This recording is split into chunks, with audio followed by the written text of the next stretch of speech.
it's wonderful to hear musicians like this.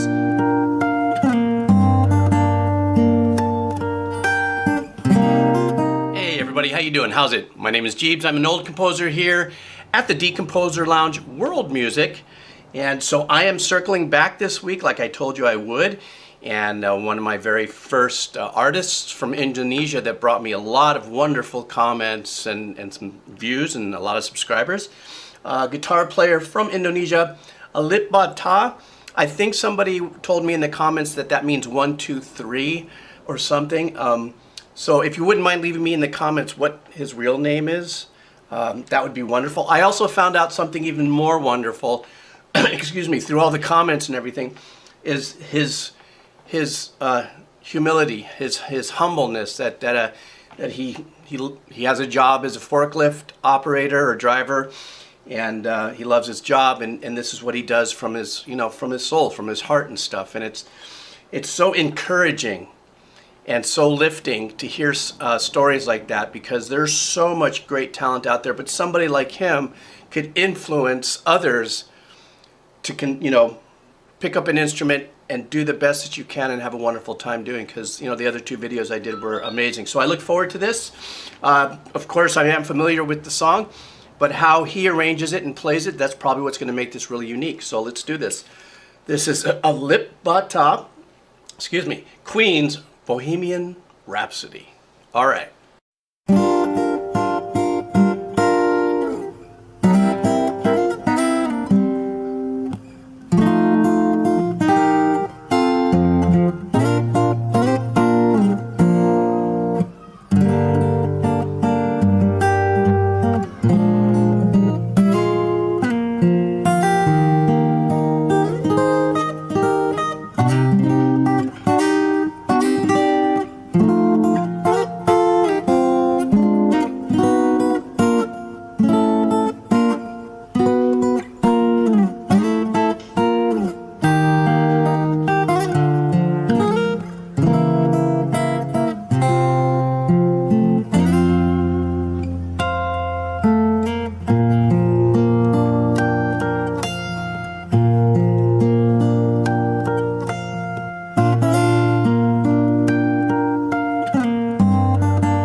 This is what's wonderful about the experience that I'm having here, and I feel so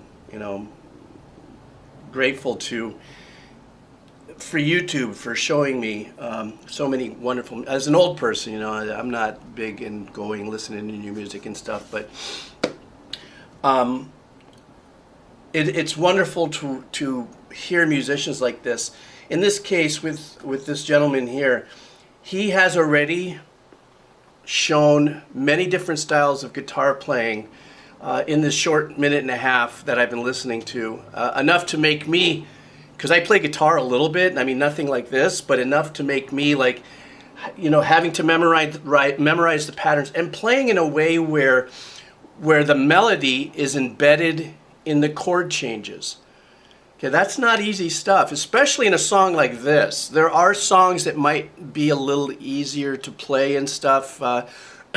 They might not have, a lot of changes, but this has non-stop chord changes that work. On top of it, he's doing those harmonics, the pick finger harmonics. So there's a lot of mechanics going on here with right hand technique and then left hand technique, obviously. One not more powerful than the other, and something like this you need to be equally gifted, if you would, in both hands to do that. And also a lot of like I said, the melodies within the chord configurations, also the sliding. You have to be exact with that. When you slide, it's like it's called double stop if you have 2 strings that you're holding down and you're sliding down. At least what I'm hearing here, you have to be so precise. And this is a live performance, and I get a little like a little nervous, because if I was doing this, I probably would have made a mistake in the first 15 seconds. But so far, this is wonderful. Just love it.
All right, before I get into a part that I'm obviously very familiar with because of the song, just how he throws in that extra element now on this next passage with his pinky keeping the rhythm. I mean, how many things can this guy do at one time? And then something else that I noticed. Now, this is just composer, musician, and stuff like that. He has such a calmness about himself. You know, there is no, what we call in the music world, there is no stank face.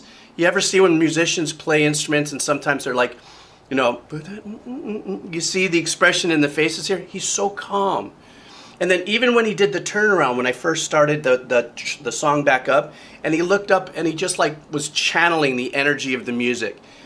You know, it just, you could see that he was really pulled in through the playing and stuff like that.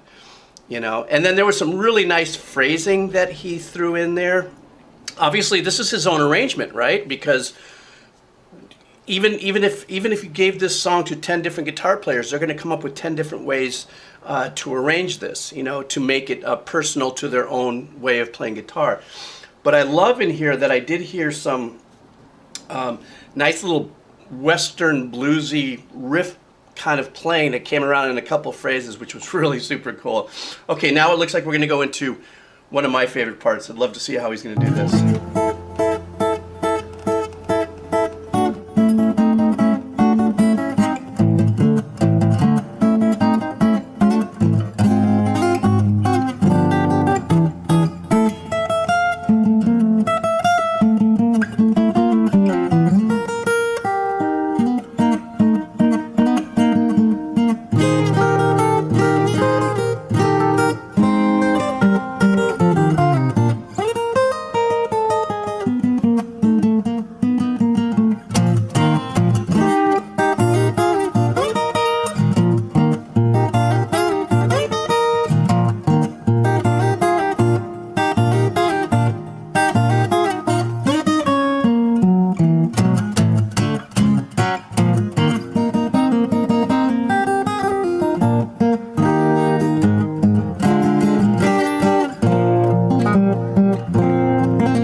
Jeez, I mean, come on. Oh my goodness. That was just wonderful for me. I mean, like I said, I've played guitar my whole life, but maybe only 20% of this capability. The techniques and the dynamics that he played, and this is a live performance.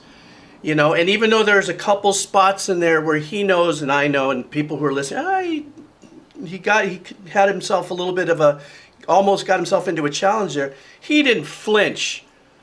You know what I mean? It was like, is he gonna, oh, he got it, man. And it's just unbelievable. He's so talented. And I'm so excited for his future. Even if he decides that, hey, I love my job doing what I'm doing, and then I come home and this is my relaxed thing. Because sometimes what happens, excuse me, I'm sorry. And I've seen this happen before. As a matter of fact, it happened to me in a different sense. Is when you take something you love and you turn it into a business model, it changes things a little bit, sometimes a lot of it. And it's not necessarily for the better sometimes, but in this case, if he was just to sit here and do this and grow his organic fan base and still love his job, along with his incredible talent, his future and potential for maybe he becomes, you know, an online teacher or something, you know, in order for fans to support him and his unbelievable talent. I don't know. I try not to think about, you know, the monetizing of talent, because sometimes things are a lot more said better on left. I don't know. There's something I'm trying to say there. Anyhow, I just want to once again thank you guys who are his fans for staying on me. I will definitely be coming back to more of his music. And I have to watch this again on my own, because there's a few things that he's doing there that I just don't know how he did it. And he did it while staying in breath and in, you know, one zone. You know, it's just, I think I would be so nervous playing the things that he just played. I would try, I don't know. I just couldn't do it. I admittedly could never do anything like this. And I'm so grateful to be exposed to talent like this. All right, everybody. Have a wonderful day. Aloha.